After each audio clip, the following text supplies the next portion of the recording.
This is my 2018 Lamborghini Huracan, and it won't start.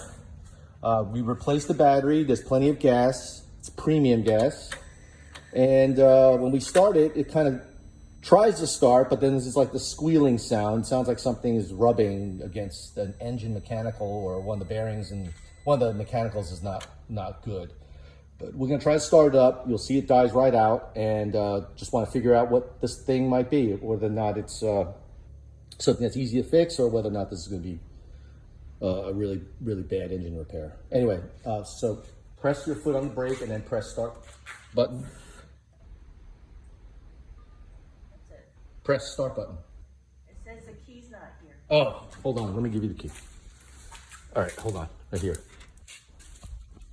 Okay, try it again.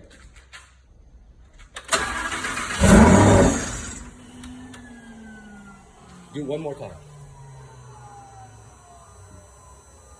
One more time.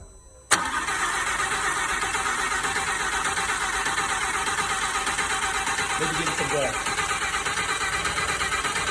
Okay, let's start that again. Turn it off. Stop doing it. Okay. All right. Thanks for watching.